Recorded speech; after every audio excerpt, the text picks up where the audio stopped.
Hey, everybody, and welcome to the latest episode of the Quarter Disorder podcast. In this episode, we're going to be talking about the Video Game Awards 2023 that took place just a couple hours ago. Before we get into the episode, I am your host, Tim Bowman, and I'm joined by my co host and best friend, Lewis.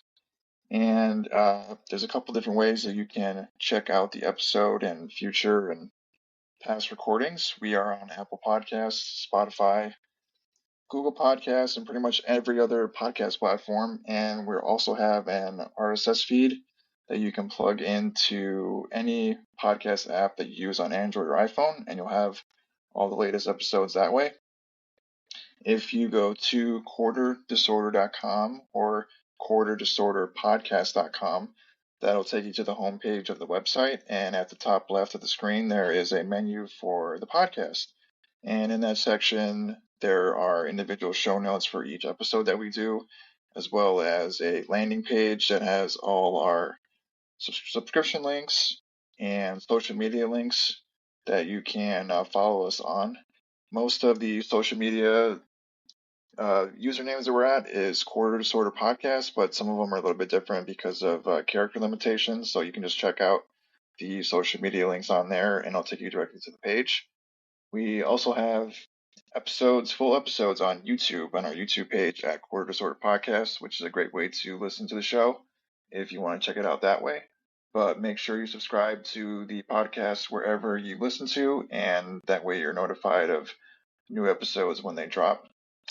So, yeah, like I said at the start of the show, this whole episode is going to be dedicated to the Video Game Awards 2023 that happened just a couple hours ago, and this episode is being recorded on Thursday night, December 7th, 2023. So, just go over your thoughts, initial impressions. What did you think of the show just right off the bat, Lewis? That was very long, very, very long. But at least we got a couple of awards. They got handed out and a bunch of reveals and lots of trailers. What do you think?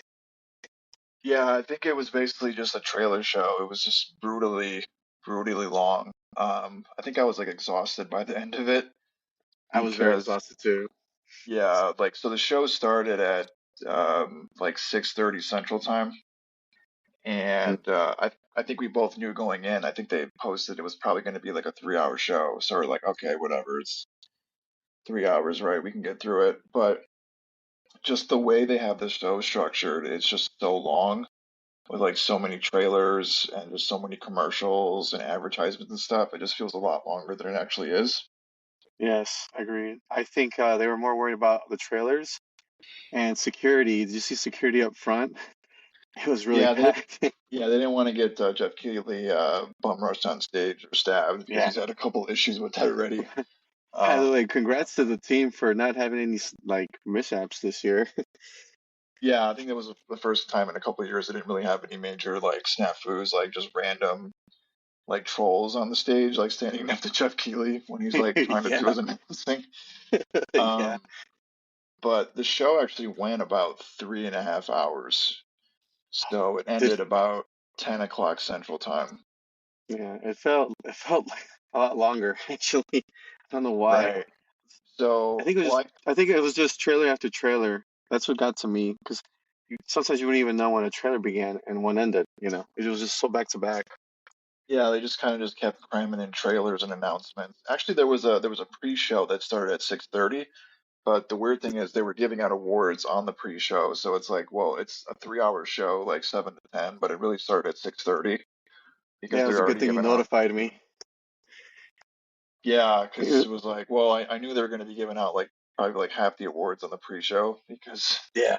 this whole show is just about trailers and announcements. Um, but yeah, very long. My initial impression, I was just like kind of just dead tired at the end. And I think my major complaint, and this is what I'm seeing a lot of people online complaining about too, and really valid criticism, is like the actual awards didn't. This happens every year, but I think this year was a lot more blatant, where the actual award winners didn't really get a lot of time to speak, Oh and the no. actual awards they Yeah. gave out was very limited. So, for example, like uh, you know, best narration in games or something, right? So Mm. like Alan Wake 2 ended up winning, and they had Sam Lake go up there, and he's talking, and after like 30 Playing, seconds, they're basically yeah, like cutting him off. they're playing music and they're playing it loud as he kept going on. Mm. And he's just trying to do his speech, and like they're kind of like trying to get him off the stage. But I guess there was a kind of like a, I don't know, not a rule, but I guess they had like a hard limit of like each acceptance speech had to be 30 seconds, Hmm. which is That's not Chris enough Judge's time. fault. Yeah, I guess because they were trying to like counter like the issue they had last year where is that his name Chris Judge? Christopher Judge? He Yeah, yeah. who He voices Kratos, he gave like a 9 minute speech or something. seven Uh 7 minutes and 59 seconds. He said. right. Um but instead they went hard on the other opposite direction where like nobody really got to talk and everybody's rushed, but certain sections like just went on forever and ever and ever. So we'll get into that as we go on. But that yeah, that's my main criticism. The show really did not feel like an award show. I did. It was way too long. A lot of trailers and promotions, and like certain people got on stage and were able to talk like a lot, like a very long time. Like Hideo Very Kojima was long on time. there for like 25 minutes. I Um, think Geoff probably was fighting in the back to give Kojima an hour, but he probably lost that battle. yeah, he was on there for a long, it wasn't 25 minutes. I'm just exaggerating, but he was Yeah. up there a significant amount of time and didn't really say anything about his new game that he revealed. So just a lot of that. I just kind of feel at this point it's like this is like what it's going to be. Like it's always been like this. I felt like the past couple of years were improving the TGAs. I thought like okay, it's getting better, and I he was feel like it listed, took a step backwards this year. I think so. yeah, like a major step backwards. It just wasn't a good show. It wasn't a good award show. Um, just there's a lot of issues with it as far as like I think another main criticism I have is like the whole show was like, oh, we're celebrating games and the game developers and the game industry, and like you don't even give a chance to the people to actually like celebrate them or let them like talk about their Their creations or how they studio. feel. Yeah. So it was Yes, I very like agree. I think maybe next year they should really focus on that. But like you said, how it's going, it's probably gonna get worse from here. yeah, it's very like just lip service. Like, yeah, we care about the game industry and the game developers, but we're not gonna really give them any time, and we're just gonna promote, and advertise all this stuff. Mm. So, but yeah, we can get into the kind of rundown of the show. We'll kind of talk about the different awards that we're giving out, game reveals. There was a lot of game reveals, a ton of them. So if you like game reveals and trailers, like this was the show for you because there was a ton of them. So the pre-show started at roughly 6:30 Central Time, and they kind of opened with I guess, a world premiere. I guess the thing too was like Jeff Keighley was like, yeah, we're gonna limit the world premieres, and then there was like I felt like it was like so many world premieres. So I don't know if he was just like ribbing us or like I don't know what. It seemed like the exact It opposite of what was he said. yeah. I, when you told me that too, because I had no idea he had said that. As the show kept going on, I was kind of like, wow, this is a lot of world premieres. I thought they were going to cut back on this. Now, if you completely miss a pre-show, it's not that much, but with the pre-show, it's a lot. It adds that a half hour adds a lot. So like the first game they started showing was I guess what they're calling a remake of Brothers: A Tale of Two Sons, which came out like in the early 2010s. And I actually wrote a review for this on quartertosword.com, which I will link in the show notes. That's how long ago this game came out. But I remember the time it was a great game, but um, I Do don't you think really, this game warrants a remake? I don't know. The trailer looked pretty good, but I mean, I don't know how much what they need to remake unless he's, the game studios kind of adding different sections or rewriting the story. But I thought it was an amazing game at the time, but I think it's over 10 years old at this point. So it's kind of like a weird remake. Yeah, Um, it's in that weird spot. It's not that long. Well, to us, it doesn't feel that long, but it's probably long enough for some folks. But I wasn't too I wasn't too interested in it, since I mean 10 years ago, there's a bunch of games that came out 10 years ago that probably do need a remake, but I don't know about this game. I'm not too sure. Yeah, it's a really good game though. So if you haven't checked it out, like when it does come out, be sure to play because I thought it had a really great story and good game mechanics, but it's kind of a weird remake to do. And right after that, they did the first award, which was for the best family game. And I have the website pulled up. There was so many nominees for this stuff. Um, let's see, best family game. I cannot find it on this website. Anyway, Super Mario Brothers Wonder ended up winning, and basically the Nintendo of America president Doug Bowser came on the little stage they had, and he gave a little acceptance speech. Great name. What a great Yeah, name. perfect name, right, for like a Yeah. president of a Nintendo. Yeah. So yeah, I did find the nominees here. So they were Super Mario Brothers Wonder beat out Sonic Superstars, Pikmin 4, Party Animals, and Disney Illusion Island as the best family game. So that was the first I award of the night. I I think Super Mario Brothers Wonders, because I played a demo of it at GameStop whenever I went to get Spider-Man, and I thought it was a really fun game, and I could see myself playing with my son and multiple people, and I can see how it could be a great family game. Now the other games I haven't even touched or even seen any footage of, but just playing that demo alone really showed me that this game could be fun with people that friends, family, and such. Right. Yeah, I don't really know too much about. I mean, Disney Illusion Islands seem pretty good, but I don't know if that's going to win Hmm. like best family game. Hmm. Um, so I guess Nobody can beat Mario. yeah, by default Mario kind of wins. Yeah. And so immediately after Doug Bowser gave his speech, they did three world premieres in a row. They're kind of like back to back to back. So it kind of already started. Like they're just hitting you over the head with these world premieres. Now, now with these three reveals in a row, can I ask you something? Did you Yeah, know when one trailer ended and one started? that was a little bit tricky. There was a couple times in the show where I did know where like one ended and one stopped. Mhm. Same. Um, so it was a little bit tricky sometimes because they were just kind of rapid fire, a couple of them. Mhm. But initially, the first world premiere they did was the next indie game from the Inscription developers. Um, so I guess cool. I know that's a really popular game. The second game they did Mhm. was a Netflix release, which is Rise of the Golden Idol. I don't really know too much about that. The trailer was pretty brief, didn't really show off too much, but it's another Netflix game that presumably you can play with your Netflix account. I'm guessing. And the third one was a game called Usual June, which Yes. Hmm. um, kind of like It's another coming indie game. coming out in 2025. 2025, I guess that's way off. And it's kind of like this woman has like superpowers. It's got like a cartoon look for it, and the dialogue was all like sound effects and stuff. So it's kind of weird. Game looked pretty Mhm. good. Yeah, look interesting. Yes. Looked interesting.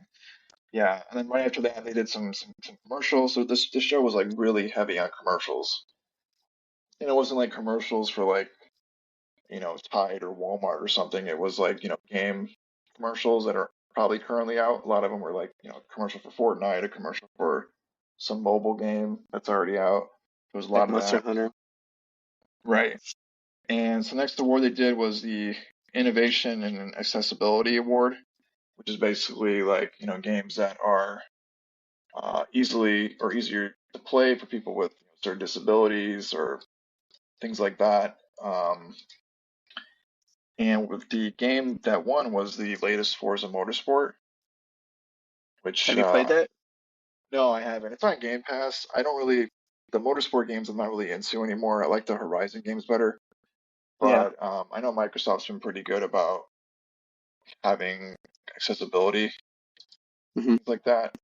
Um, so apparently that one, and I think two developers, two women from the team, were able to like speak, and you can kind of already notice here. I started noticing like yeah, they kind of like didn't have a lot of time to talk, and one of the women got kind of like cut off, but one of the developers, I didn't get their names, but she was like, "Oh yeah, we have like blind players that can play Forza. I'm like, oh, that's pretty cool.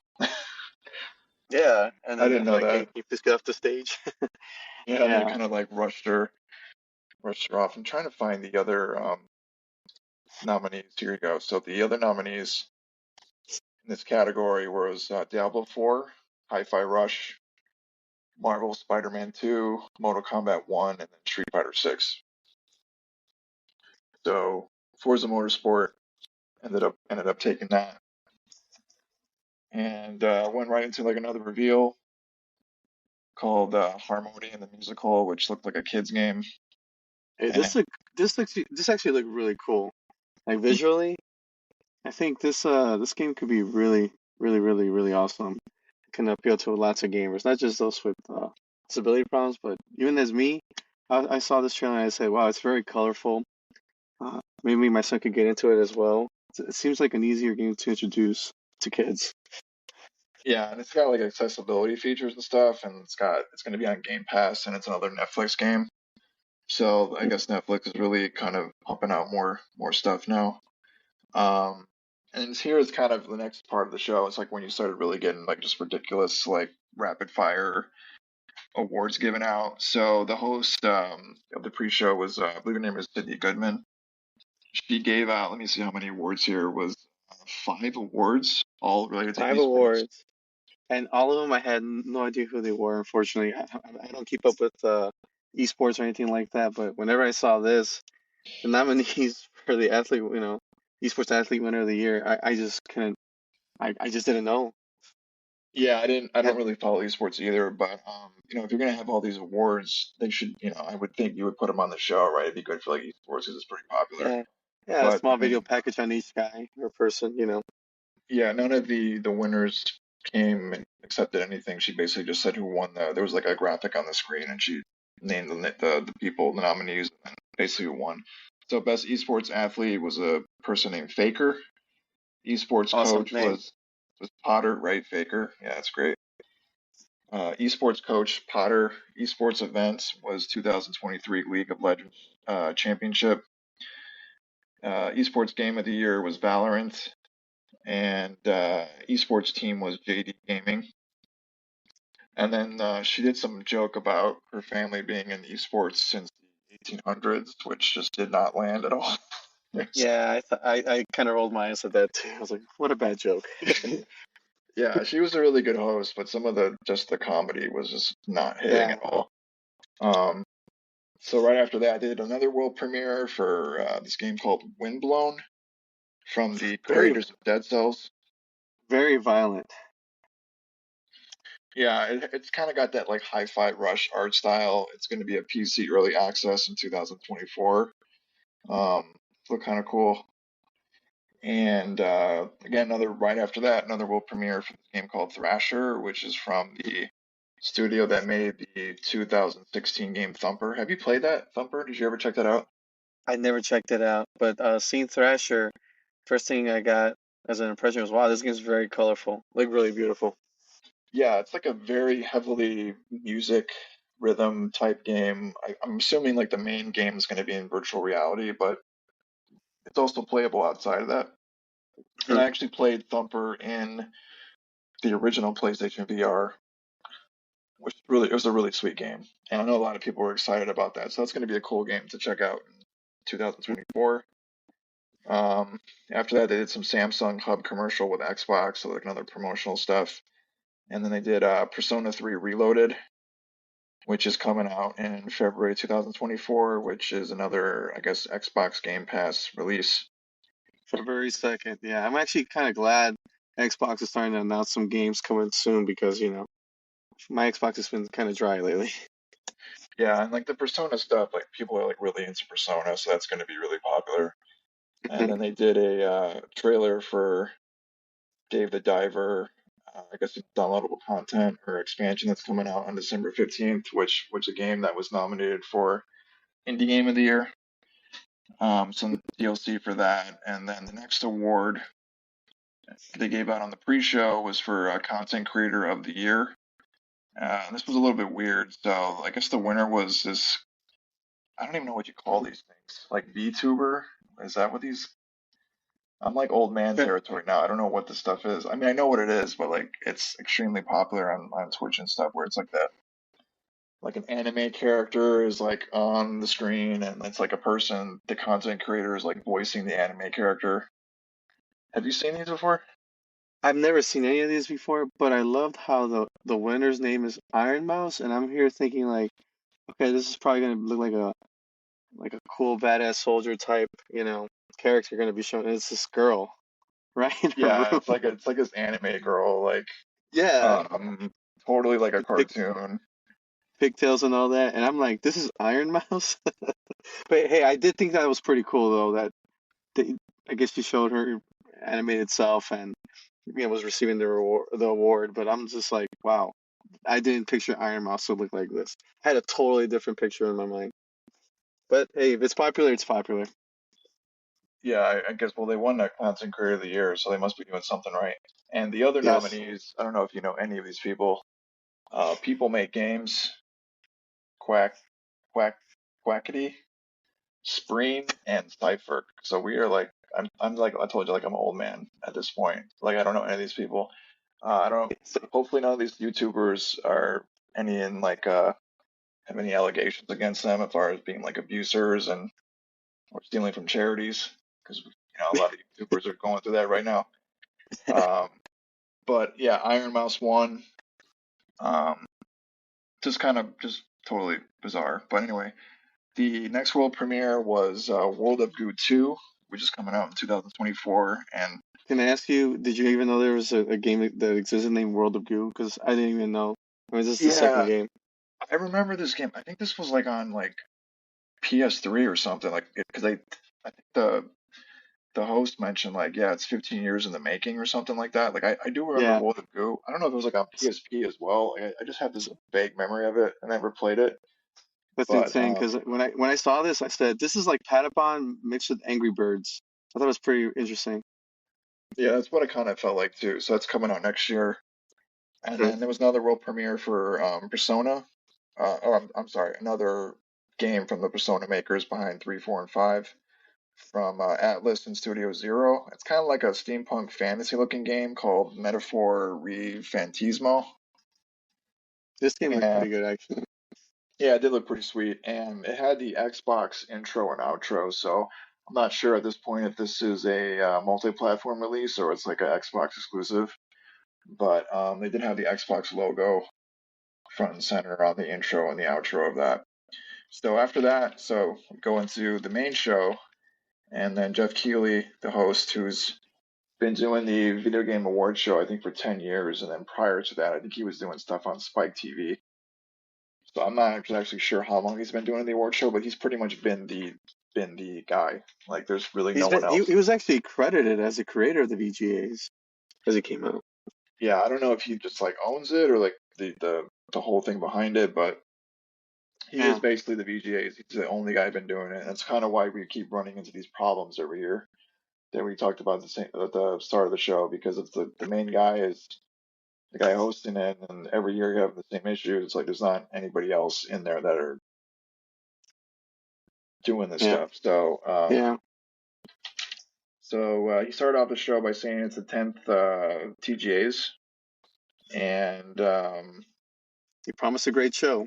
he did right off the bat. He said games can change us and how important they are, and all this nice flowery speech about video games, and said we're going to celebrate games for the next few hours. And I was like, oh man, strap in, Yes, few Strap. hours.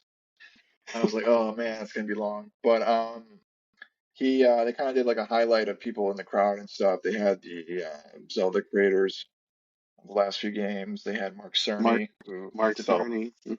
developed the PlayStation 4, Forget uh, Knack. and Knack. Yeah, Knack 1 and 2.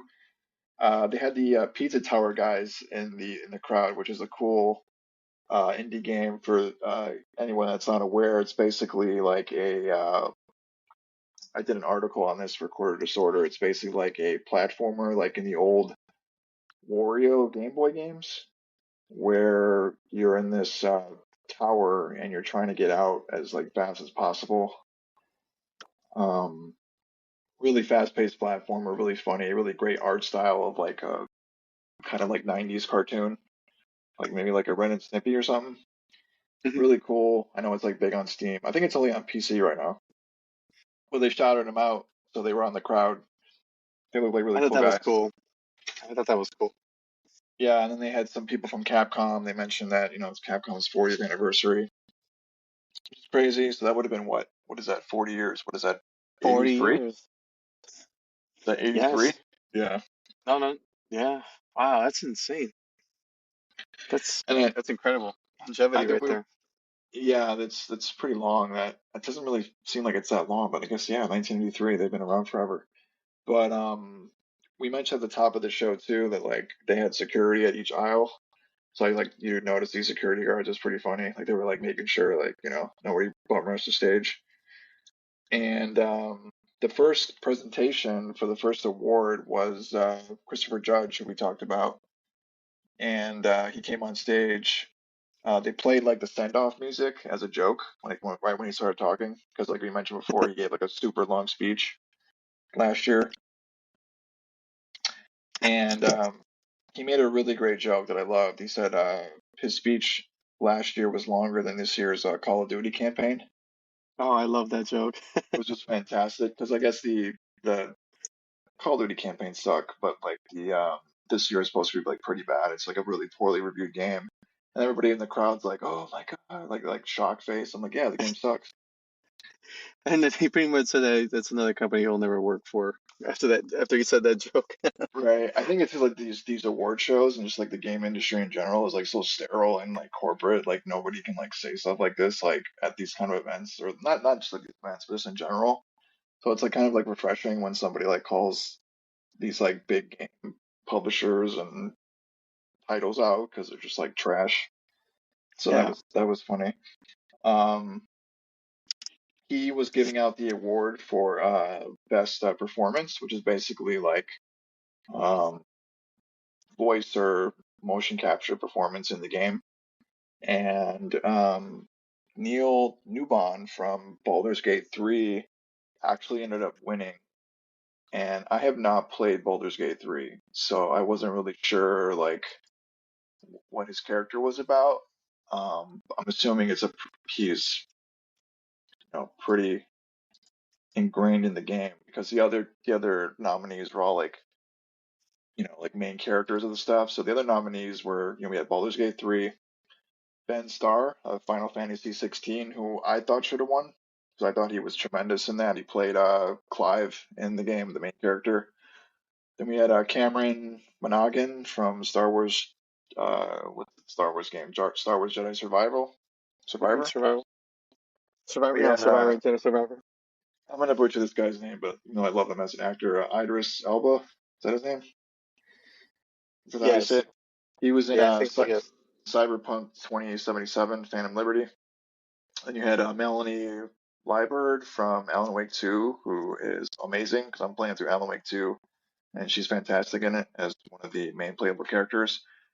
And then I'm gonna butcher this guy's name, but Yuri Lowenthal from Marvel Spider-Man 2. I think he played Peter, right? Yeah. He played Peter Parker, okay, because he looks a Yeah, lot Peter Parker. older in this picture on the website, Mhm. but he played Peter Parker. But yeah, Neil Newbon ended up winning. Gave a nice speech, talked about representation and um, how it helped people who were kind of alone and feeling kind of isolated and stuff. So it was a really cool speech, and of course they cut him off. You know, Giving a nice important speech could say something Of important that could course. impact people. Of course they had to cut him off. I mean, they got to get Matthew McConaughey out there. He Yeah, ain't cheap. yeah. So speaking of, so Newbon left the stage. I think he only spoke for like 30 seconds because they were just getting him off. And yeah, Matthew McConaughey came out for a world premiere. He did an intro for this game from coming up from Archetype Entertainment, where I guess he's part of the game. I guess he voices one of the characters, and the game is called Exodus. And basically, it's a game in space with Marines and aliens and like celestial beings hunting people down. And in the trailer, like a woman gets sent off into space to be saved. And then they So went through what'd you think sort about of this game right here being announced? Like, as you watch this, Did you say I want to play this, or maybe it's a skip for me? I need to see more until It then, or looked what? it looked okay. Like I think like the beginning of it was like all CGI, and they started showing gameplay later on, and Mhm. it looked good. Like the characters are called the Travelers. It's basically like a third person action game for PS5 and Xbox Series X.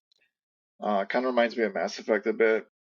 Gameplay Mhm. looked a little bit generic, but I don't know. Like it seemed like it'd be Are, maybe decent. are you starting to get like me, where it's you see somebody in a spacesuit and you're just kind of like, oh, it's just basic generic space game? That's what it Is feels that like. There was a lot of games on this show that were like sci-fi, like future stuff, and I'm like, yeah, we've seen this game like time and time again hmm Yeah, I agree. I'm with you already. on that. But anyway, yeah, Matthew McConaughey's in it. All right, all right, all right. And I guess he's just doing the voice acting. But the next world premiere they did was from PlayStation Studios, which like the crowd was like, oh yeah. So it was like started off with Kratos rowing a boat with the what's the dude's name with the head? I Oh totally my God, I'm forgot his drawing a name. blank right now. But yeah, he's I rowing forgot his his little name. boat. hmm They show Kratos like fighting on a mountain area or like in hell. And basically it's going to be free downloadable content called Valhalla that's out on December 12th. And the crowd really like pretty loud for the announcement. Yeah, they're probably I mean, once you hear Mimir, his name is Mimir. I'm sorry. Area. Yeah, they had once they heard his voice, they were just like, wow. They were excited for the game. I think what they wanted was more content from this game. They're getting it. It's free. I mean, it's nothing major, but I guess people were just wanting something from Forgotten War, you know. Yeah, I'm gonna wait and see about it because the it seemed very combat heavy, and I think hmm they said Jeff Keighley said like when it was over, it's like oh it's Kratos combat with roguelike genre, and so it's hmm probably just gonna be like combat stuff then, and nothing is free. So like if it's free, it's probably like not like that detailed. And if you beat God of War, like the last God of War, it's like yeah, they pretty much wrapped that game up. So I don't they're not really gonna give you like a lot of post story stuff. So it's probably just But we'll combat related. we'll find out December 12th, which is very soon. Yeah, I don't think I'm gonna reinstall the game for this. I think I deleted it already. So you can let me know how it is though. And I just will. go. I'm gonna check it out. I'll let you know if it's worth it or not. Yeah, Con Considering it's one of those games where like it's one of the big heavy hitters from Sony, and if it's something special, and I'll let you know it's worth it. right. So the next world premiere was from the Untitled Goose Game guys. It's like some weird trippy game. I have no idea what this is. It's called Big Walk by House coming out in 2025. Look pretty interesting. Kind of look like an Yeah, I thought it was interesting as well. open world adventure game type thing with ducks or something. I don't know. I can't even describe it. If you're interested in it, just go check out the trailer. Yeah, it's kind of So hard to weird. describe. And It looks fun though. it does look pretty cool, yeah, but that's a long way out, 2 years. So we had some commercials, new Prince of Persia, lots of combat scenes coming out January 18th, and they had a really long trailer for Lego Fortnite, which was funny because they had the Journey song, uh, Any Way You Want It, but they just kept saying that line from Steve Perry, like, Any Way You Want It, but then that was it. And then like at the end of the trailer, then they started actually playing the rest of the song. But it was like I thought it was like pretty long. That's when I started noticing like, yeah, you don't give enough people time to talk, but you have this like incredibly long like Stuff. Fortnite trailer. Yeah, Fortnite trailer, which was all over the show too, by the way. It was, yeah, it was heavily advertised on the show, but Fortnite just dropped a bunch of new content creator stuff with like Legos and Rocket League and all this other cool stuff that they're doing. So it seems pretty interesting, but it was all over the show. hmm And the next event was Melina Juergens was presenting for a musical act from Hellblade 2. So they had like performers on stage. That was pretty cool, like a musical act. And then they showed a trailer for Hellblade 2. And I feel like this game has been in development for like forever. Forever, really forever. Now, don't get me wrong, the game looks great. Now you played the first one, and only you know how it plays. When I see this game, I kind of kind of scared because it's like, when a game looks too good, you kind of think it's probably gonna act awkwardly as you play it. I don't know. It comes across to me like it might be one of those type of games. But you've played the So first one, so yeah, I think they're trying to make it always comes across they're trying to make this like Microsoft's like God of War. hmm But the first game, I think this is from Ninja Theory. So the first game, I played it on Steam. It was really good story and really good like art direction and like voice acting and all that, but the combat was really weak. So actually like gameplay hmm was, but like the story and the character, like she had this thing where she had like inner dialogue and stuff like that. It was like really interesting. And it was set in this, I don't know like what kind of world, but it was like very dark and evil and just kind of just very depressing. So they had hmm like the tone down. And now I noticed this trailer was very combat heavy. Like they're showing off the combat and stuff. But the thing is, like, they just had a 2024 date, and there's still no solid release yeah, there's a like solid release confirmed. date on. I'm still confused too. Like, yeah, like, okay, so what kind of type of game is this then? Like, It's like a third person action game. Like it's like a God of War, but okay, without at least the first game. Really, the combat was not deep. It okay. just felt very basic. So as you saw this trailer, you're like, okay, the comment's more important in this game rather than the first game. It seems to be, and like the writing and the storyline and the voice acting was tremendous. It's just like the game side was kind of weak. So Yeah. there Because I'm gonna go on record here. It's probably the best looking game I've seen. it was, Just with yeah. the It's very like the motion capture they did. So basically, Melina Jurgens, who presented the Hellblade 2 performance, the musical performance, she is like Senua. So Mhm. that's her in the game. And it looks tremendous. So this is an Xbox exclusive, but they need to get like a date on this already and to get it out because I Yeah, feel like it's been several and years I'm now. I'm kind of worried too. They need to start showing more as well because, like you said, it's been years since they've first shown it, and as time goes on, I kind of forgot about the game already. And I've had an Xbox for a while, and it's like seeing this game again. I thought it looked incredible. The graphics look amazing. I'm still kind of like, how's it gonna play? But once we find out and we see more, hopefully, which Microsoft will start pushing out, I'll probably decide if I'm gonna play it or not. It's just I'm on the fence on it. That's all. Yeah, I think it's going to be worth playing. It's just a matter of like, is it going to live up to what they're trying to present it as, like this major hmm blockbuster game? I don't feel like the first game was like a major blockbuster type of game. So that's why I've always been kind of iffy about the sequel. Like, okay, is it going to deliver that like what they're trying to do with it? Like, make it like trying to make it like their own like exclusive big hitter. Yeah, Like, I don't yeah. know if it's going to do that, You're but it, you're the only person I know that's played Hellblade 1. I don't know anybody, no other gamer that's played. And that game was available on other platforms too. But yeah, it was yeah, multi-platform. Mhm. yeah. But yeah, you're the only person I know that's ever played that game. So that's why I'm just kind of like, okay, let's see. I want to see some more before I decide. Maybe I'll go play the first one. Who knows? Maybe I don't need to jump in to the second one. But hopefully they'll start showing more. Right. So moving on to the next thing here on the show, they gave out the award for best narrative, which is for outstanding storytelling and narrative development in a game. And so this award came on at 7:31 p.m. Central Time, and we've been watching this show since 6:30 Central Time with the pre-show. So in an hour, they only had two actual pres- actual like people give a speech.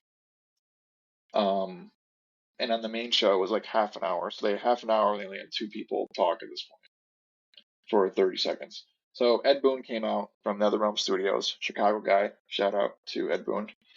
He looks the And same. he looks like he just time traveled from 1993 because he looks exactly the same. He's awesome. Again, Chicago guy, NetherRealm Studios. But he said a brief intro, and then they kind of ran down the nominees, which were Alan Wake 2, Baldur's Gate 3, Cyberpunk 2077, Phantom Liberty, Final Fantasy 16, and Marvel Spider-Man 2, and Alan Wake 2 won, which I would agree with because from what How, I've how, played so far, okay, so I played most of those games that were the nominees. And I played very little of Alan Wake 2, and based on what I've played so far, Man, I gotta agree with this winner right here, Alan Wake winning it because so far the story in the game is amazing, and I just want more and more and more. I can't wait to go back to it and start playing again. Mhm. Yeah, it's a really good, excellent, fantastic game. So Sam Lake gives a speech. He said it's been a story-focused project from the beginning. He thanked the team and all the actors, thanked all the song makers, things like that. And they started playing the Get Off the Stage music, and he just kept talking. They started playing loud. Yeah, he started getting louder and louder. And I basically was thinking, like, yeah, we need more time for world premieres and commercials. Get off the stage. Yeah. So they did another world premiere after that. It was a, I'm gonna butcher her name, but Akumi Nakamura, Nakamura. who I think worked on Ghostwire Tokyo at the Evil Bethesda. Within, yeah, Bethesda's Evil Within studio. It basically looks like Ghostwire Tokyo, like the very aesthetics of it. hmm And she kind of did like a little, didn't really show much because I think it's probably early in development. They just had a brief trailer. Game looked pretty cool. Well, didn't Jeff say that this she hasn't signed with any publisher yet? Mhm. Yeah, it's So basically, it's still kind of out in the open. yeah, it's still on the open, and Kamuri is the name of the game, and I guess her studio is called Unseen Tokyo. Yeah, Okay. so like I said, it What'd looks you like think of a, it? I thought it looked interesting yeah, it looked based good. on It what they've looked good. shown. Looked cool. hmm Um, very brief trailer though, so it looks pretty early. Yeah. But Jeff Keighley was saying afterwards that it's important to introduce people to brand new worlds. It's kind of, I don't know, doesn't really seem like genuine when he says stuff like that, but whatever. Of course But not, because we gotta get Matthew McConaughey out on stage. Forget these guys winning awards and giving their speeches. We gotta get Matthew McConaughey out on stage. So yeah. yeah, they did another world premiere after from Private Division and Moon Studios, creators of Ori and the Blind Forest. Looked fantasy themed, some monsters coming out of another monster.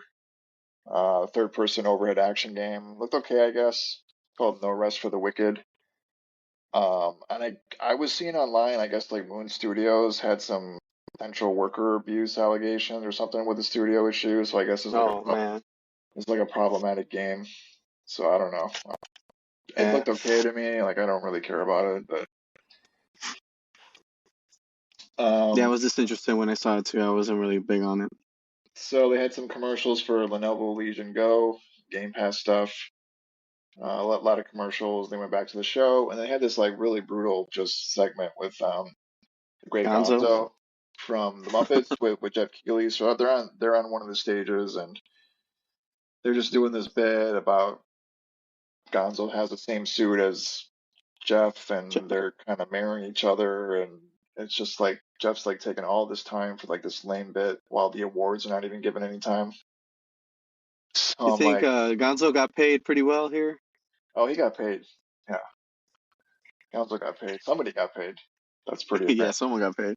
Um, so the next award was the best debut for indie game at so this is like at seven around 7:44. Um, we're getting another award, and this actually they let them go on stage. So the nominees were Cocoon, Dave the Diver, which is really not an indie game because it's published by a major company, Dredge, Sea of Stars, and Viewfinder.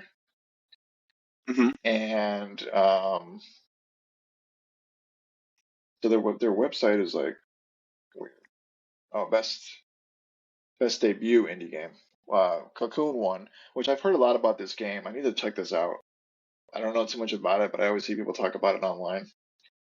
Oh, Um, really? This is possibly only PC because this is the first time I ever heard this game. it might be on consoles, yeah, but definitely it's on Steam. Mhm. Uh, but I've seen a lot of people talk about this game, and so they had like the developers on the stage, like a man and a woman. And they barely were started talking, and they just played the transition music just as the woman was going to start talking, and then she was like going to say something, and then she like kind of backed off, and then she ended up saying like a line or two, but they barely got a speech for winning. It's like they're like an indie game. It's like let these guys talk. Like let them Yeah. get them exposure. Like, you know nothing. We know nothing about the studio. We know nothing about the game. If you're like new to it, like that was a time for them to like really put themselves over, and they didn't get the opportunity. So that was like another example. It's like yeah, we care about the game, the game developers, but especially for like an indie game like that, I think it'd be important to let them talk a bit and share their experiences. Well, you know why they cut him off? Because they had to premiere 5 new games in one trailer. That's why. Yeah. So basically, Sega had a pretty major presence Announcement. here. This is the yeah. So the next trailer, as Lewis was alluding to, was basically basically all the old Sega games are coming back. Sega's back in the hunt. They are bringing Which, back by Jet. the way, I could have sworn for a second, like, are they announcing Dreamcast 2 here and we're just not noticing? Because I thought the trailer was way awesome, how they presented the 5 games. Yeah, it was like really surprising. So they have like Jet Set Radio, Shinobi, Crazy Taxi, Streets of Rage, and what's the other game? They had another something else they showed in there. Another old school game. I'm Um, surprised Sonic wasn't on there. yeah, it was so they're basically bringing 5 games back. They said it's a new era, new energy, and new games all in development over the next several years. So Sega's back. They're coming back. They're coming back, and they're coming Probably back hard. so. 5 new games in one trailer. That's how big this announcement was. Crazy You think Taxi. Jeff was like, I, thi- you think Jeff said, "Hey, we're gonna have to cut you guys back"? All right, we'll just do it in one trailer. Forget it. yeah, it was kind of like these are all like kind of major announcements on themselves, but I really like. I'm really looking forward to like Crazy Taxi because I love those games. Um, so the next trailer was for a Dragon Ball Z game. Nobody cares about that. I'm joking. I know you do. You're a Dragon Ball Z guy. Yeah. Um, So what's funny about this is that Bandai presented this as Budokai Tenkaichi 4 a couple of months back, but now it's actually called Sparking Zero. So I was kind of seeing some online comments saying we're not going to call it that. We're still going to call it Budokai Tenkaichi 4. But based on the trailer, I thought it looked incredible. The art style is amazing. Actually, I've never actually played a Budokai Tenkaichi ever. Only the original Budokai games and the Dragon Ball Fighter Z that came out from Arc System Works, I believe it's called, the studio that does is it Guilty Gear? I think yeah, they're the ones that do that. Yeah, they did Dragon Ball Fighter Z a couple years back. That game's incredible. If you guys haven't played that game, pick it up and play it. But this looks actually really, really interesting to me. I can't wait to actually play this game. yeah. Too bad I'm not a too bad no freaking actual release date. Not even if 2025 or 2024. I didn't see anything like that on this announcement. yeah, nothing there. But yeah, I'm not really into Dragon Ball Z, but it looked I guess pretty cool. But the next trailer was for from Supermassive Games, from the world of Dead by Daylight. So it's called The Casting of Frank Stone. It's coming out in 2024. Looks like to be similar to their other kind of um, narrative choice based story games. Looks pretty cool. And I'll start running through some of these other ones. There's like so many trailers here. We got a trailer for a new Mana game from Square Enix, Visions of Mana. What you think of this? I thought it was cool. I think I've never really played the Mana games, but I remember they were like, during the 90s, Yeah, pretty big. So you that's know, I cool. had no idea what this game was about. Like, man, I never heard of them. You know, when Jeff was like, "Oh, well-known game that's coming back," I'm like, "What's he talking about?" And then when I saw this, I was like, "I've never heard of this game before." Yeah, it's from like the Super Nintendo and like PS1 era, Mm. mostly, I believe. And next trailer was from PlayStation Studios and Kawaii Studios, Team Ninja. It's like an Hmm. old kind of Asian world set in like some part of Asia. I don't know if it was like Japanese or Chinese or whatever it was, but a lot of sword fighting. It's called Rise of the Ronin. Kind I of thought this game reminded looked me, pretty good. yeah, looked really good. It reminded me of those PS2 era games. What did you think about it? Yeah, I thought it looked incredible. Graphics look amazing. Gameplay looked really, really good. Like, I want to get my hands on this. I think I might actually pick this up. Comes out March 22nd of next year. Yeah, looked good. So more awards were next. So this was kind of just like ridiculous. So Jeff Keighley just did like a rapid fire announcements. Best action game, Armored Core 6 won. Best art direction, Alan Wake 2. Best VR AR game, Resident Evil Village VR mode, which I can believe because that Resident Evil Village is pretty sweet. And best mobile game, Honkai Star Rail. I have no idea what that is. No idea either. Um, but he kind of just did these by himself. He didn't really like, none of the people were presented or given an award or anything. Well, you know why Um, Sam Lake was going to talk again for a long time, according to Jeff. and I'm I mean, Alan. trying to check the other nominees for the best action game because I want to see like who Mm-hmm. Armored Core beat, and the TGA website is like getting a server error. So Well, I don't know who won, but I want to give a shout out to, they did like a commercial type thing for like a, what they call like the future class of like, I guess exactly what it says, like future game developers were coming hmm up, which is cool. But it was like sponsored by Old Spice, like the deodorant, and yeah. I believe the guy's name, because I wrote an article about this game, Venba, which is basically a hmm cooking game based with real authentic like Indian recipes, hmm and it's on Game Pass, it's on PC, things like that, other consoles. And when I was doing like the writing an article about that, like this like a really cool guy, they're like a new indie studio, so he got kind of highlighted. So that's really cool. At least I did that. But it was kind of like like a quasi commercial type thing. Um, I thought it was well done. yeah, they had a commercial, some just random stuff. They had a nicotine addiction commercial, and I was like thinking to myself, I'm probably gonna need a cigarette after this show. It was already going long. I think I'm gonna get addicted to nicotine because it was just like, man, I was already gonna getting tired, like an hour and a half in at this point. Okay, so here's where it got like just kind of a little bit ridiculous for me. So they did a new world premiere. Uh, you don't really know what the game was about. Jeff kind of hyped it up like uh, somebody that supported the TGAs all this time. Looked like he was about to cry actually. And Of course, this hero. it's here, Hero, yeah. So it's the next game from Hideo Kojima. It's not Death Stranding 2, so we didn't get any Death Stranding 2 footage. So his next game is called Ode. What Ode? It's called OD, like OD. overdose. Over D. So basically the trailer was typically weird. It was basically just like three faces of the characters, like the actors. So Sophia, Lilith, Hunter Schafer, and Udo Kier are hmm three characters that are three actors that are going to be in the game. And the trailer was just basically having them just speak a bunch of gibberish nonsense. Like I didn't know what they were saying. Like I guess it relates to something. Do you remember like back in the day when like Metal Gear was like really popular? And like people would like analyze like every single thing that like Kojima did in like a trailer and what they said, and like, oh my Oh gosh, it was yeah, like, I think back even then at like, E3, E3 yeah, was all about the Metal Gear trailers. Yeah, even like Death Stranding had that too, up to a point, and yeah. the hmm game came out and people were like either they loved it or they thought it completely sucked. But like hmm especially like back in the day, it was like, oh, Kojima did this in the trailer, and what does it mean? And like I feel like they were trying to do like here, and I honestly like I'm not trying to like hate on it, but I just like don't care anymore about stuff like that. I'm like, okay, you gotta like explain what this game is, because basically it kind of goes into like the overall theme of the show. Where it was just like, hey, they had this Yeah. trailer. Well, Jeff basically did ask him what it was about, and they didn't give a definitive answer. I wouldn't even say definitive. I mean, they said nothing. So Kojima comes Yeah. out after the trailer.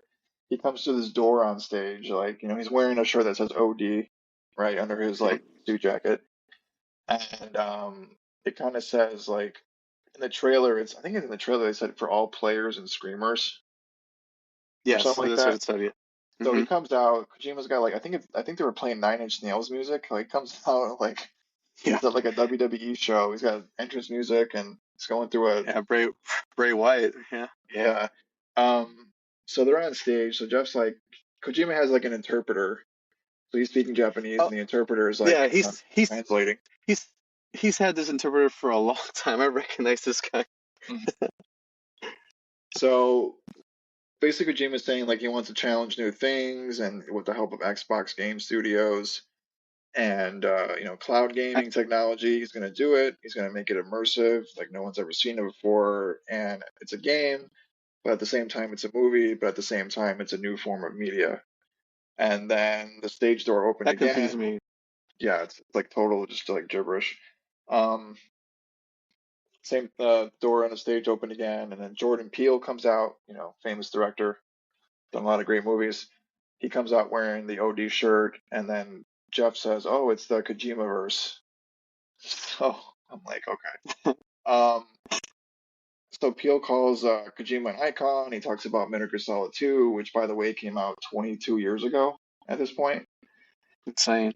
So it's not like it's kind of the thing with like like Kojima like deserves it, but like all these games they're referencing are like incredibly like old. And his new stuff has not been to that level, Hasn't right? it hasn't stuck like Metal Gear.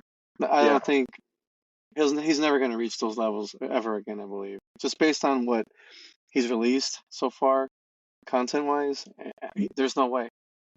yeah. So he says, Hideo is a master of putting the audience in, of creating like this great audience, uh, kind of theatrics and stuff. And he says it's a collaboration between the two. And Kojima then says, Peele's a genius.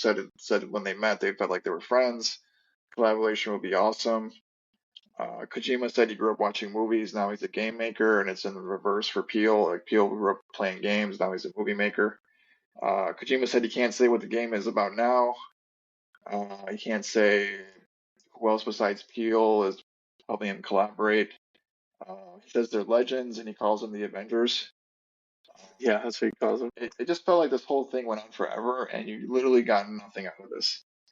Um, Yeah, this took up so much time. Like you kind of look back as you're watching the show, like why couldn't they give Sam Lake more time or Neil more time? You know, all the winners more time, and then you got this game from Kojima, and all you get is a door, a T-shirt, and you know he's gonna collaborate with other people, and that's it. And it's not a movie, but it's a game, and it's for the Xbox Cloud. That's all you know. That's it.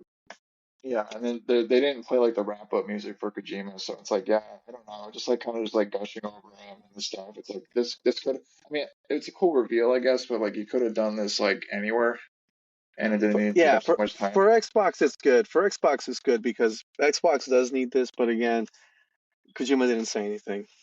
There's no information, yeah. So go check out the trailer. It's weird. Um, Hopefully it's cool, but we're not gonna know until probably a couple of years down the road anyway. Hmm. So the next game was an announcement for Jurassic Park Survival. Um, it was like pre-rendered footage. I think they mentioned in the thing. There was like in the trailer, like a younger woman, maybe in her 20s, kind of like running through like the park and stuff, trying to survive. She looked like really very real and human-like. Like the graphics were incredible as far as like Yeah, facial animation. and they basically remade the famous scenes in a different take with this woman. Yeah, so That's what I this is one noticed in of the my trailer. more kind of anticipated games, if you wanted to say that from the show, like Agreed. what they portrayed. Um, Mhm. Looked really cool. I don't know when this is coming out. There was no date, but it's probably still early on. Yeah. Um, so the next award they gave out was for the best audio design, and this was at like 8/11. So this was like only what are we at now? Like third presenter, third actual Yeah. on stage. Hmm. So an hour out, with the pre-show, hour and 40 minutes or something. Like and only like three people have talked. Um, the winner was a Hi-Fi Rush, which deservedly so, because I think that's probably the best audio design of the year. Um, Yeah, I agree. and again, just a quick speech from the winner. After that, Jeff plugged Fortnite. Huge long trailer for Fortnite racing. Again, a really, really long trailer. Um, Next trailer was so I was originally hyped for this game, and I saw some stuff online that basically killed my hype for it. So we'll go into that. So the next trailer was captured on PC for a game called Black Myth Wukong. Hmm. The game, I think the studio is called Game Science. It's basically a Chinese Yes, game studio. fans. Hmm. from actual China. Um, so the studio starts, the trailer starts off, some guy's like painting on a wall. Somebody's doing like narration. It's like, Master, is there any good in this world? Why do the bad folks always win? And then there's like weird creatures shown. There's some sort of monkey dude like Planet of the Apes, and like there's like the main character. They said it's based on, I believe it was like Journey to the Fantasy of the West, some Chinese novel from 1592, which was the inspiration for the game. The game looked really cool. Like the graphics are great. The Monkey Man's climbing this huge sea creature. There's like this big combat scene, and then the name of the game, Black Myth Wukong, August 20th, 2024, PS5 on consoles, etc. I have never heard about this game before, so I was like, oh man, it's so awesome. I don't know, what were your initial impressions before I tell you about the problems with this game? I thought it looked great. I mean, I was like, I can't wait for August 20th as well. Now I'm Yeah, kind of worried what you're gonna tell me. so the game was there was an IGN article because I saw this shared on social media from like I believe this November. Like I just briefly read it because like we're recording the show like right after the TGAs. I guess Hmm. the developer has I don't know how you would say. I'll link the article in the show notes so everybody can check it out and read it. They did Hmm. IGN did the reporting, but I guess there was just some weird like sexual harassment stuff or just weird kind of like Oh, viewpoints towards women and stuff. I'm like, why can't you just be normal? Why can't people just be cool, make cool games? Why is there always some issue with like these creators now? You know what I yeah, mean? that's awful. So I don't know like to the full extent, but it kind of like okay, like I'm really interested in the game, but then like you just find out these like weird stories about the backstory of it. But it did look really Yeah, cool. So check out the trailer and then maybe read this article and kind of form your own opinion. But kind of disappointing. I'm like, yeah, I don't know if I'm gonna check this out because I don't want to. yeah. It sounds like a skip to me already. Yeah.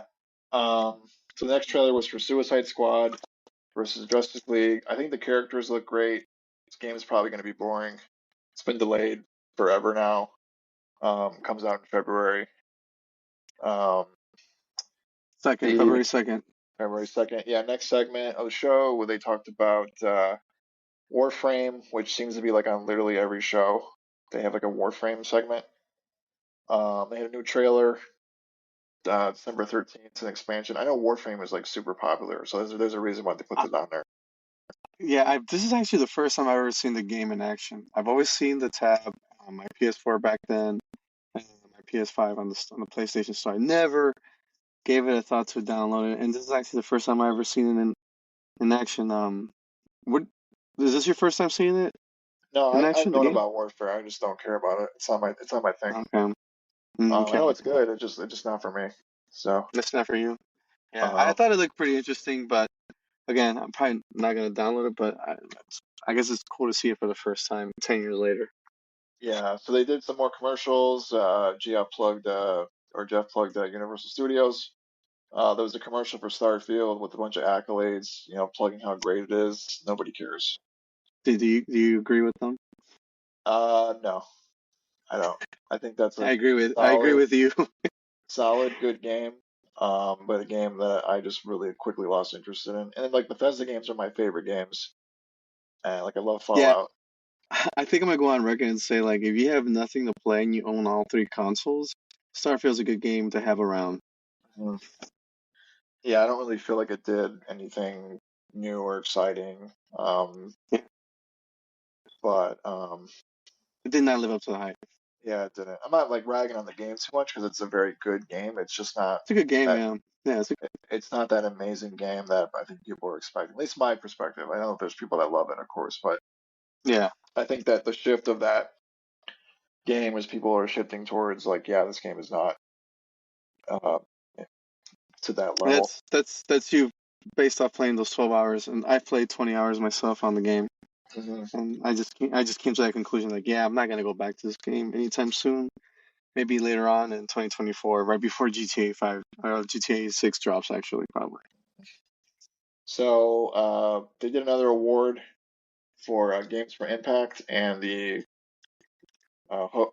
presenter was Caroline Marchell from As Dusk Falls, Hmm. Dusk Falls, which was believe a Xbox and PC exclusive, and I think they just announced or it came out. It's coming to PlayStation as well. Great game. I was playing it Hmm. on Xbox. I haven't finished it, but it's like a story-based game where you make split decisions, like co-op, like with the people you're Hmm. playing with, choose what can happen. Hmm. Um, really cool game. So she games for Impact. I thought it was like she gave like a really good intro speech, but it was like I just felt like the games were kind of weak for what the nominations were based on her introduction. Because you're thinking like none of the games really are saying anything socially or politically like relevant to like our world. I Hmm. don't feel like I can't Hmm. pull up the other nominees, but Tachia won, which is actually a great game Yes. on PlayStation 5. Really cool Hmm. independent game based on an island of people, um, New Caledonia, I believe it. I wrote about this too, and I'm like totally misremembering. But I'll have an article linked in the show notes for people to check out some gameplay of it and a little bit of backstory about the team. Really cool team, really awesome development team. I just don't know how that award ties into like games for impact. 'Cause I'm thinking like that's a whole different thing, but there's really not a lot of video games that are saying much That's relevant. that's like I don't know. I feel like an award like that shouldn't exist. It should be kind of like an achievement for you know making a game. For those that are going through some things that is relevant to problems in our world. It shouldn't be just like an award like in the category with like best audio game of the year. It's like it should be an achievement. Like, hey, your game did this for you. Like you brought all these social issues up front, and let everybody know this is what's going on with our world, and we should do something about it. Mhm. It should be an achievement. It shouldn't be just an award. I think that kind of cheapens the thing.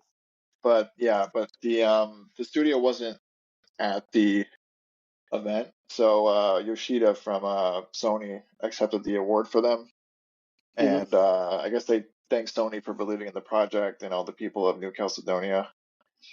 Um, let's see. So they did a next segment. I didn't catch this guy's name because things were going so quick, but it was a an actor from Assassin's Creed Origins and Raised by Wolves. I believe he said he was. He's a uh, black game developer. Um, and he kind of was like he actually gave like a really authentic speech. It was like one of the very few of the show, like really like just Yes. kind of very personal and like you could tell it was like from the Yeah. heart and not Yeah. like all corporate speak and stuff.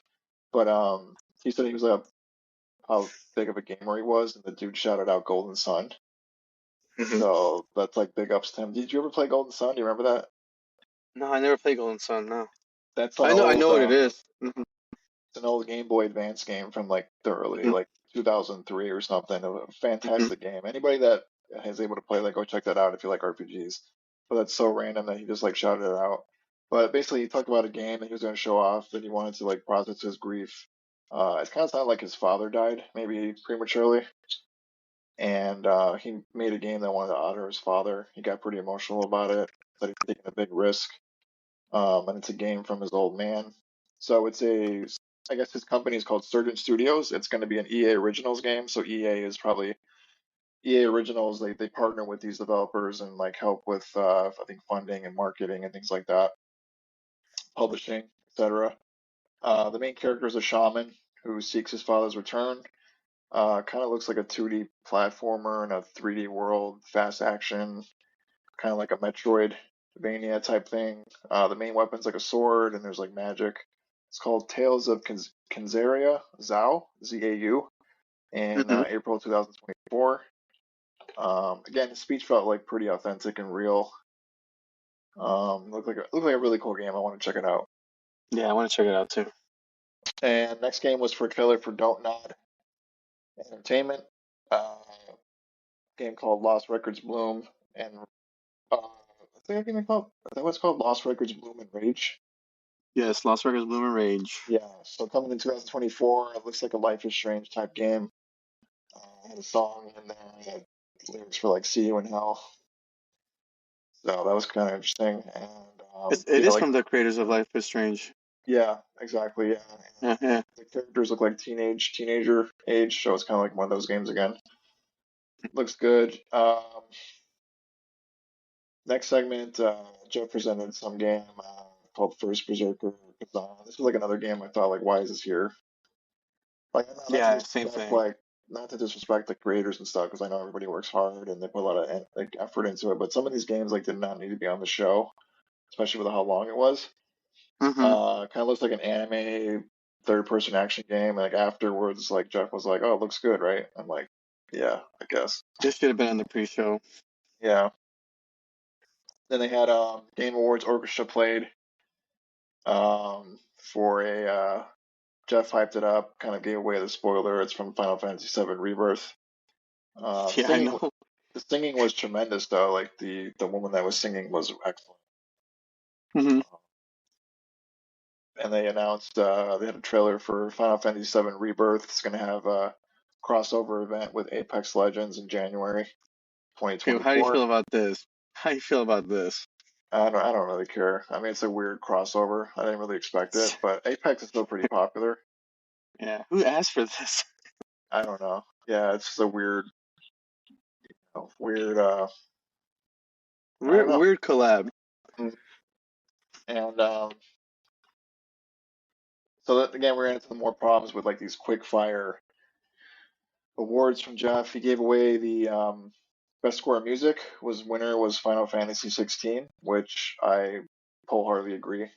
When I Same. really wish they would have gave like the people time to give a speech and stuff like that, because kind of people made this point too online. It's like, yeah, you have all these people on the show doing an orchestra and all these like musical creators and artists. Like you don't even let them.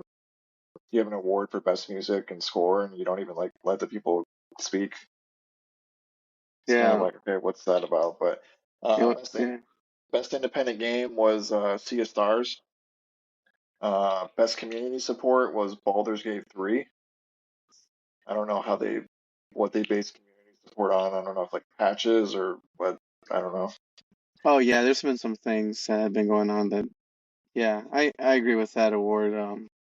The Baldur's Gate winning. Yeah, they have a So great community. best fighting game went to Street Fighter 6. Again, no speech, nothing. It was just announced as a winner. So they beat out Mortal Kombat. I would have thought Mortal Kombat would have won, but I guess Street Fighter 6 has been supposedly like really good. I haven't played it. Yeah, which by the way, speaking of that, I'm kind of shocked this wasn't like a main award. I'm actually kind of shocked that this is just basically on the rapid fire category. Yeah, I mean, it just kind of shows you like the awards don't really mean much on the show. They don't really care Mhm. about them. Most anticipated game, Final Fantasy VII Rebirth. That you didn't need to Do go you agree with to it. that? I don't. Yeah, I could see that for next year. One of the biggest games. I don't Hmm. know what else is on the list. I can't pull them up right now, and I don't remember offhand. But yeah, I could see that. Um, Next segment, Jeff said he has an exclusive look for a mobile game. I'm like, who cares? Yeah. It's some Roll anime my eyes at this. some anime crap I don't care about. Sorry if you like anime, but I just this point in the show we're like, dude, this does not need to be like you could have like let some of these people speak, like musical winner, FF16, fighting game of the year. We gotta You didn't show mobile. We gotta show mobile games, Tim. Come on. mobile games, yeah, I just didn't care about that. Um, so they did this commercials and they did another premiere. So this is one of the big premieres. So Jeff introduced a trailer. Intro was from Bethesda. So the character is shown being sitting in like a barber chair and he's getting his beard shaved. And like the guy Hmm. shaving his beard is like, oh, maybe I should like. You can kind of tell he's like, oh, maybe I should cut this guy's throat. Like maybe I should take him out. And then like the power goes out and it's like he kind of like it stops right, and then the guy gets out of his chair and he pulls out his weapons and stuff, and like the lights go off. The trailer was pretty short, and it turns out this is actually Marvel's Blade from Arcane Lion Studios. It was like I was like kind of surprised about. Me too. When 50th they were anniversary of Blade, by the way. Yeah, 50th anniversary for Blade. When they came back on stage, like Jeff was like so hyped. He was like, "Yeah, loves his trailers." But they didn't really.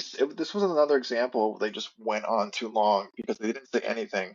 All we know right now is a single player game, third person action Third game, person. game set in Paris.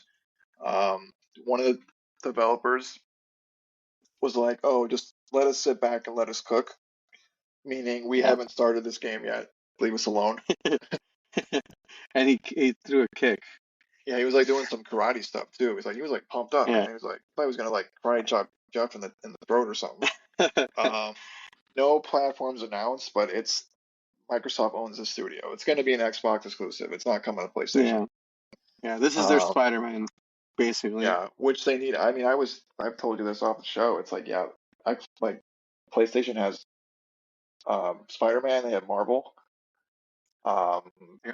And they have Wolverine, by the way. Wolverine. Like, yeah, they need like Xbox has nothing. So this is a good get for Xbox. Game's probably gonna be good, but again, it's a long way out. Like it doesn't even Yeah. sound like they really even started this. Pretty much, they probably just made the trailer for the show. I would have guessed, but like as far as like, it's not gonna come anytime soon. Um, 2030. yeah. So next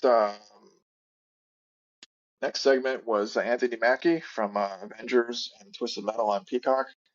Came on, was going to present an award for best ongoing game. It was kind of cringy because like he kept shouting out people in the audience yelling at him, and it went on forever. Yeah, this went It on was too long. way too long. Like I'm hyped for Twisted Metal. If you haven't seen the show, go watch Twisted Metal on Peacock. I know Yeah. Peacock That was the only sucks. thing I love. Yeah. Sign up for Peacock. I know it sucks. The app sucks. Just sign up for it and watch Twisted Metal because the show is actually really really good. Hmm. Um, but he's cool, but like he just was on stage too long. And the best ongoing game was Cyberpunk 2077. Um, How do you feel about the that? I don't know. I don't know. Best ongoing game. I think one of the nominees was like Final Fantasy 14. Hmm. So I don't know. I don't know. I So since I played Cyberpunk, um, at launch, it was very, very bad. Glitches everywhere. When the anime dropped last year, I think it was, played it. I beat the game. I really loved it. I hear it's a different game again, the Phantom Liberty. I do want to play it after I get done with some certain games I still need to beat. But I'm kind of surprised on how far this game came, from where it began and where it's at today. It's a testament to that studio, but it's just a reminder that you gotta give good games from the beginning, not a couple years in, afterwards. But I mean, I'm glad to see the game is doing well and it's still alive, out there. uh, so again, they developers came on stage. They gave a speech. The music hit. Guy's still talking. So it's like, Yeah, geez. that's Um, great. this game they introduced was Steve from Steve C. Martin from formerly Rockstar. I don't know what exactly he did at Rockstar, but I think he was one of the major guys that leave recently. So Probably his he, son leaked one of the stuff. That's probably what happened. yeah, he has his own studio called Lightspeed Studios. They gave like a sneak peek of a trailer. I thought this game looked pretty cool. It's basically like a futuristic, like dystopian sci-fi game. Uh, like a robot's like busting open a door with like soldiers behind him. And then in this room, like children are crying, and a young girl calls like a cyborg her mommy. And then like Hmm. the cyborg gets like crushed. It's like they bust open the door and like says to the daughter like, "Oh, it's gonna be okay. The demon is here." And then like this chick shows up on a motorcycle, like wearing like one of the motorcycle helmets, and she takes it off. Like it kind of automatically comes off because like it's all futuristic, and she's Like like kills badass. everybody. Yeah, it was like it looked like a CGI trailer, but it kind of ends with like a dystopian future of like all these like skyscrapers and stuff called like Last Sentinel. So I Yes, think the last game Sentinel. looked pretty cool, but again, not much shown about it. I'm excited to Um, see more of it. This is one of the games that I saw that was like, all right, I can't wait to see more of this down the line. Because remember, he said, "Hey, we're still starting this." So yeah, let's see what they come out with later on. looked good. I liked it. One of the better games I saw.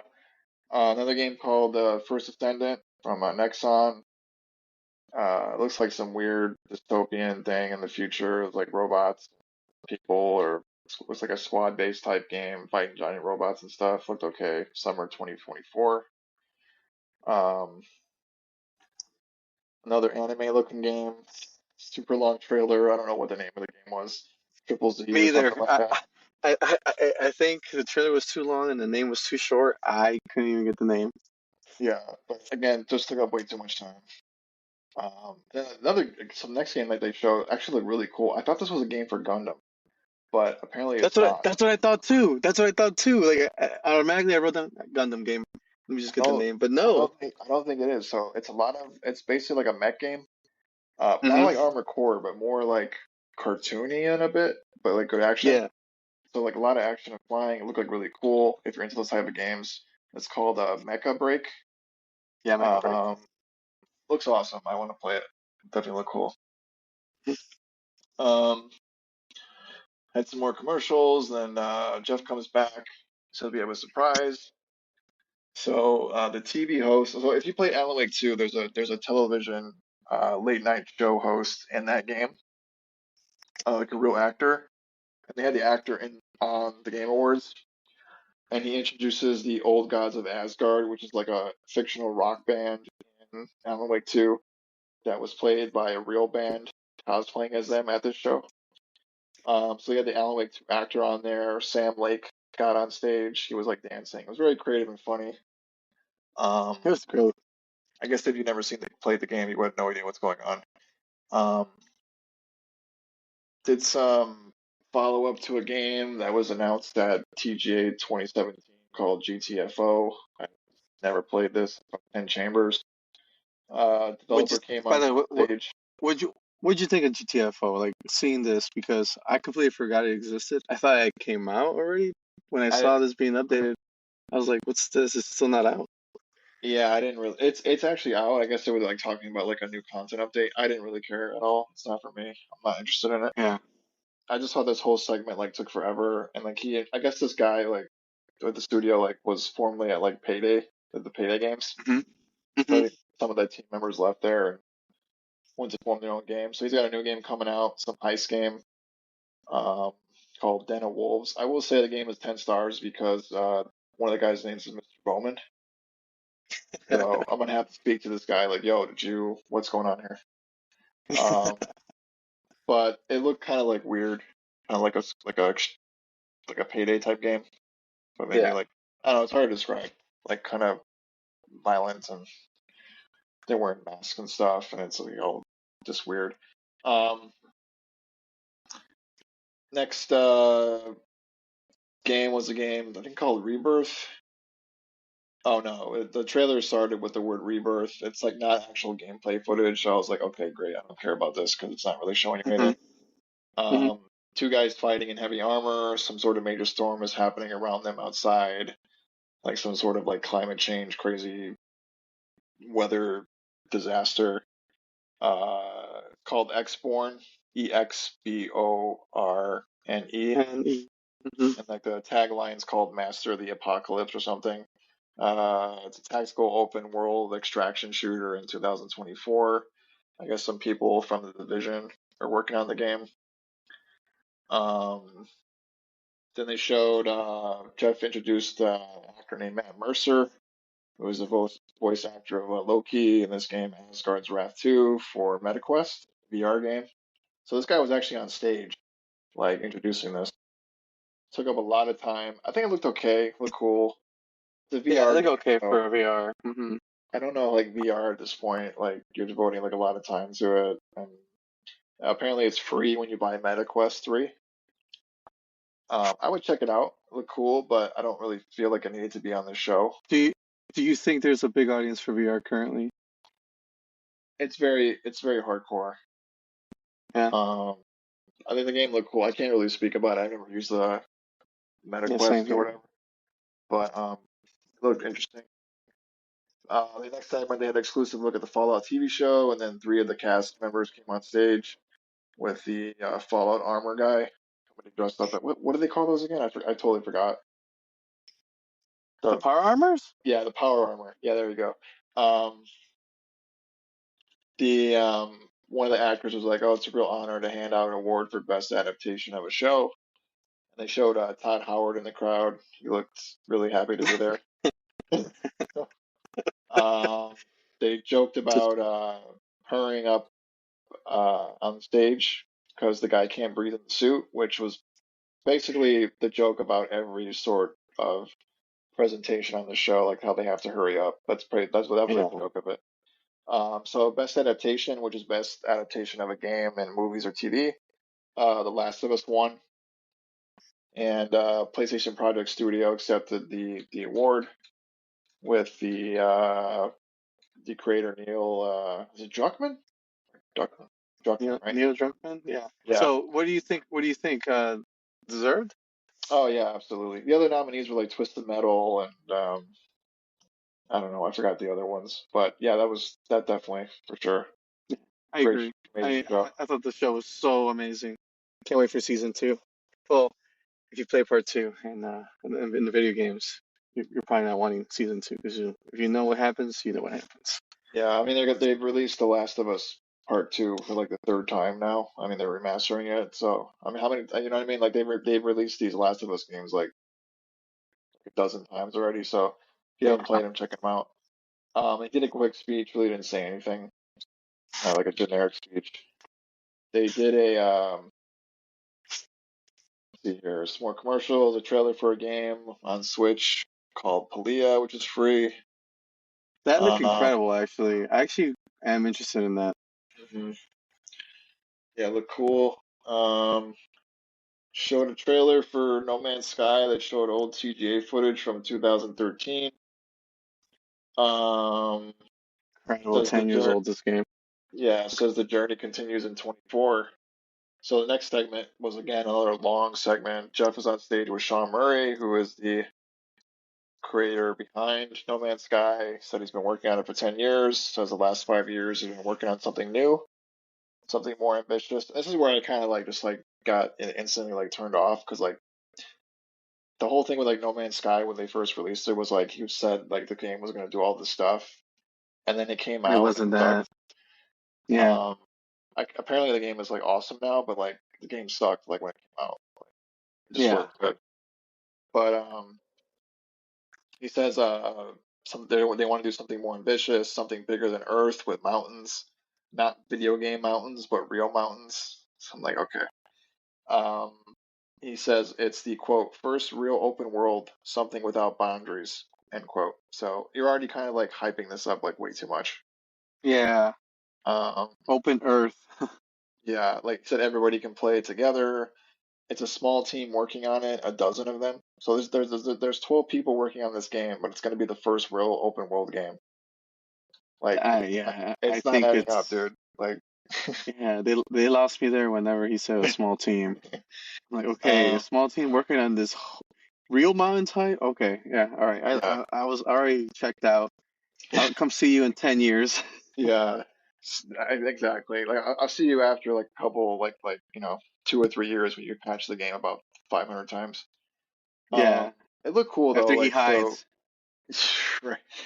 The it looks like a multiplayer game from the trailer, so the characters are there's like a lot of players on the screen. The characters Hmm. are building houses, like log houses. Um, there's like big environments. There's like people on flying dragons. It's like really sci-fi stuff. The graphics are pretty good, kind of similar to No Man's Sky. There's like rabbits that are soldiers. It's like kind of like a mixture of different stuff like there. The game is called Light No Fire. Hmm. I thought it looked pretty good, but there's just like way too much Yeah. hype for it So early on. so I'm gonna give the guy credit. He has a great idea. It's just execution. We don't know. We don't trust him just based on his track record. Yeah, you got to be kind of like cautious about it because like they ran into the same problem with No Man's Sky when it first came out. Yeah. Mhm. Um, Jeff said he's very excited to see where the next decades of gaming are going. Just based on that, I'm like, okay, like I didn't I'll see be anything from 45 that when I play trailer it. that was like, oh yeah, this is like the next decade of gaming. Yeah. I don't know, but I could be wrong. I could be wrong, but it looked good. Check out the trailer. So Um, you think Todd Howard took some notes from Sean? that's the thing. It's like Starfield is should have been No Man's Sky, right? Yeah, it should So have been. should have been. I saw that trailer for No Man's Sky. They're showing, with all the I don't know if they're DLC or whatnot, but I thought looking at the footage, this looks way better than Starfield. Like I want to play this game. Mhm. Yeah. So the next segment was um, for a trailer and for an award. So I don't know his name, but he was in the Marvel movie. Do you know the guy? You know who this is? The Asian guy? Who? Oh, the guy who plays Shang-Chi? Yeah, that's dude. Oh, So I forgot his name. he comes out with a big cast on his foot, and he does this whole like monologue about why he's injured. And I'm thinking to myself, like, this dude talked more about his injury than the actual award winners got to speak. Like when, like It's ridiculous. I'm Well, like, thinking, like, when is the show gonna be over, dude? I'm like, this has gone on like forever. well, Jeff was Um, concerned. He was pretty much saying, like, I'm paying you to talk about your injury and then talk about some game you're working on. yeah, literally, this guy talked about his broken foot more than like a game winner got to talk about like their award. Accomplishment, yeah. Um, so it's from like Frost Giant Studios. He's in the game, voice acting it. It's an RTS game called Stormgate. Has a Kickstarter. Will be in early access in 24. I don't really know anything about these games. I don't know if it's like good or not, but I just thought the whole thing was like ridiculous. Yeah. Um, like another like famous actor taking up time when like the game developers didn't even get a chance to speak. So next award was for best action adventure game, and the winner was Zelda Tears of the Kingdom. Probably deserved, Okay. right? Oh, I know it's deserved. Yeah, the joke is I've never beaten a Zelda game. So that's gonna be the running gag on this podcast. Like I've never beaten a Zelda game. I I've been own installed again.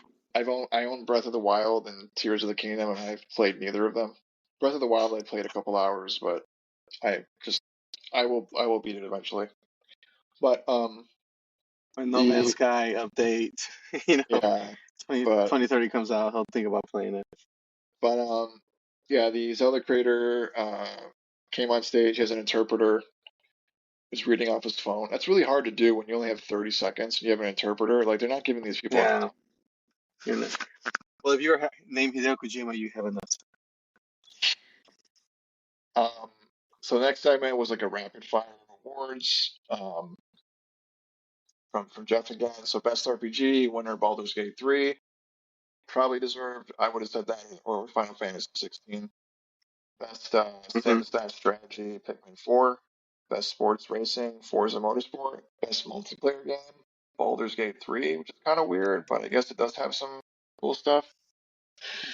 And the player's choice, which was 100% fan voting, was Baldur's Gate 3. So that Baldur's Gate 3 is probably they were sweeping. And So, like after seeing all these awards being handed out to Baldur's Gate, do you think does that entice you to pick it up right away? I'm still gonna wait on it because I'm playing other stuff, but it kind of bumps it up like importance. Hmm. I do want to play it, yeah, for sure.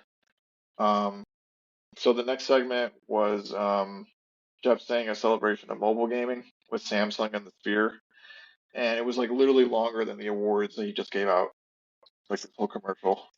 Yeah. Um, So we're at like this point we're at like 9:44 p.m. Central Time and Jeff's on stage. He's still hyping more premieres, and I'm just thinking like, please end the show, please, please, just come on, hurry up. Same here. Same Um, here. so they this was kind of cool. They did premiere for Final Fantasy 16 downloadable content. So there's two story expansions. I guess in the current game, not like post game. So one is called Echoes of the Fallen, which they shadow dropped and is available now on PS5. And the next one is Rising Tide, or The Rising Tide in Spring 24. So that looked pretty cool. Are you gonna check these out? Yeah, I thought that's. Oh, definitely, Hmm. definitely. Yeah, I Yeah, love that game. I the voice acting was incredible. The guy should have won that for the. I feel he should have won that because he was If tremendous in that. If Sid was nominated, he would have taken it. So Vince Zampella comes out, the creator of Titanfall and Call of Duty and all those games, for get to give out the award for best game direction. Alan Wake 2 won. Sam Lake gave another speech. Seemed like he talked a little bit longer. They didn't cut him off. There was another man with him on the stage, and they announced that on December 11th, New Game Plus is coming out and new story content is coming soon. So they kind of made that announcement, and then we went into That's actually good for us since we're playing the game right yeah, absolutely, yeah. So it's kind of like leads right into that. now. And what was going on after that? So then they had The finals? the finals. Yeah, so I have never heard of this game before. It's a Me shooting either. game. and they had the creative director with Geoff or Jeff. I just keep butchering this guy's name, Jeff. I always think of like Geoff, like Toys R Us, Me too. right? So, Jeff but Jeff. Giraffe. Um, so it's a shooter game. Um, looks cool, kind of like a arena shooter, I think. And they shadow dropped it, so it came out tonight on Tonight. Steam, Xbox, and PS5. I guess it's been in beta on Steam. Um, looks really cool. I'm gonna have to download this. I want to play it, see how it is. Yeah. Um, they had some more commercials, and the next segment was the final world premiere. Jeff said he'll let it speak for itself, and so there's a guy like on a chocobo style animal being chased in the desert by some weird creatures and like a storm following him. The guy looks like Ezio from Assassin's Creed. He's got the hood over himself. And then on the screen flashes Capcom Presents, and it's Monster Hunter Wilds in 2025. So I know like a lot of people are super hyped for that. Like that was like the big, one of the big premieres. How did you feel like as this being the final world premiere? It's To end this, okay. I know well, there's people that it's a major franchise. People love it. So I mean, yeah. I know like a lot of people play it. So it seems Hmm. all right, whatever. Um, uh, so Jeff was on stage with the Capcom's Monster Hunter producer. They said more information is coming in summer 24, so we're still way out, and it's the Capcom's 40th anniversary. They thank the fans. And the next segment was a okay. So this is I guess this dude is like an actor from the movie Dune, but he used to be like a YouTuber. And they said they introed him as like a YouTuber. Like his name was like modded Wait a three minute. controller 360. Wait a minute. Hold on. I did not know this. This guy was in Dune? I think so. I think he's like one of the main characters in Dune. Like just Oh came out. my God. Oh man, dude, I feel bad because I'm like, why is this guy a YouTuber presenting the game of the year? I had no Yeah, idea he was in Dune.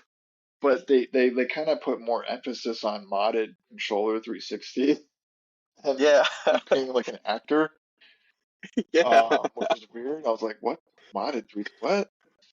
I'm over Um, here like thinking, what's this guy ever done? You know, just playing yeah, games, and this guy was in Dune.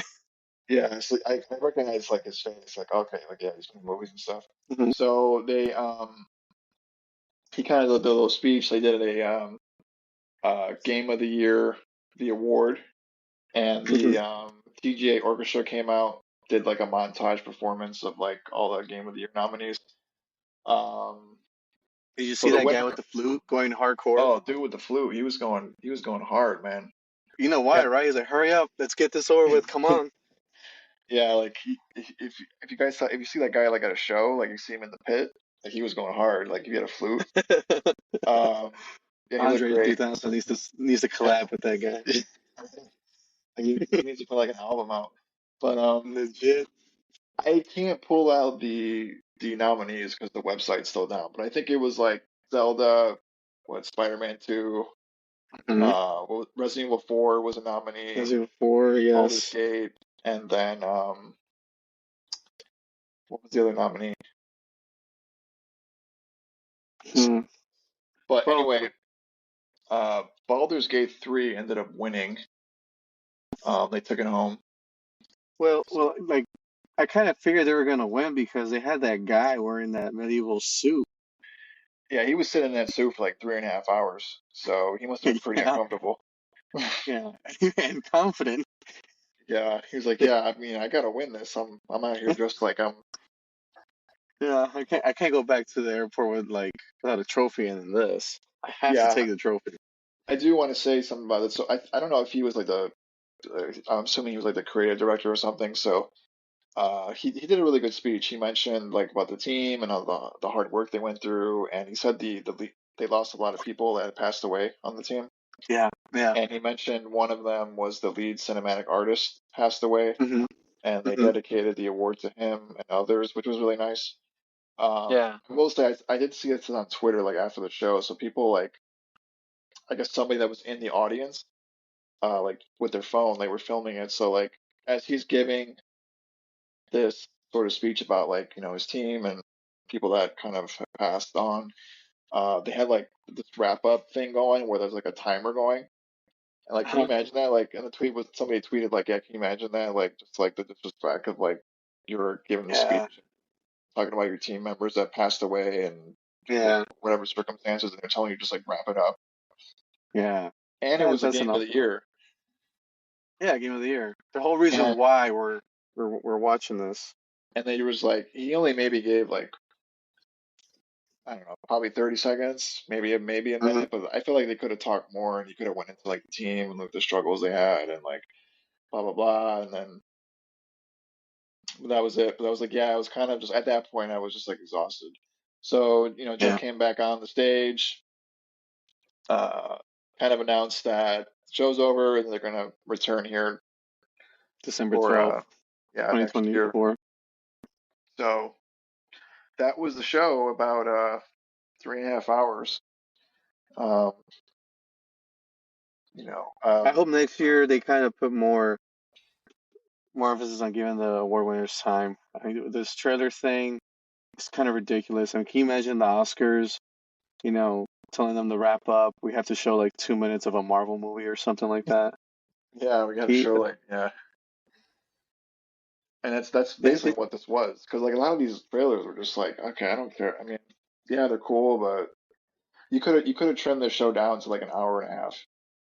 yeah, Eh, they could have done that. They really should do something next year to where, I mean, the pre-show alone, they could have stuck so many trailers in there and actually have awards on the main show. But I don't run the show, so Yeah, I you just need kind to of take it like up the with whole thing Jeff. is like I mentioned at the top of the show. It's like oh, it's like a celebration of the game industry, and it's I mean, how is it a celebration of the game industry when you're not even celebrating the creators? And like Yeah, the there's a creators and the games of today actually that have already been made and people already paid for and are debating, hey, which is the best game for this and this category and this and that category. Instead, they're like, hey, let's worry about the future tomorrow or the next couple of months. What about today? You know? yeah, it's just very just like consume, consume, consume, pre-order games, buy games. Um,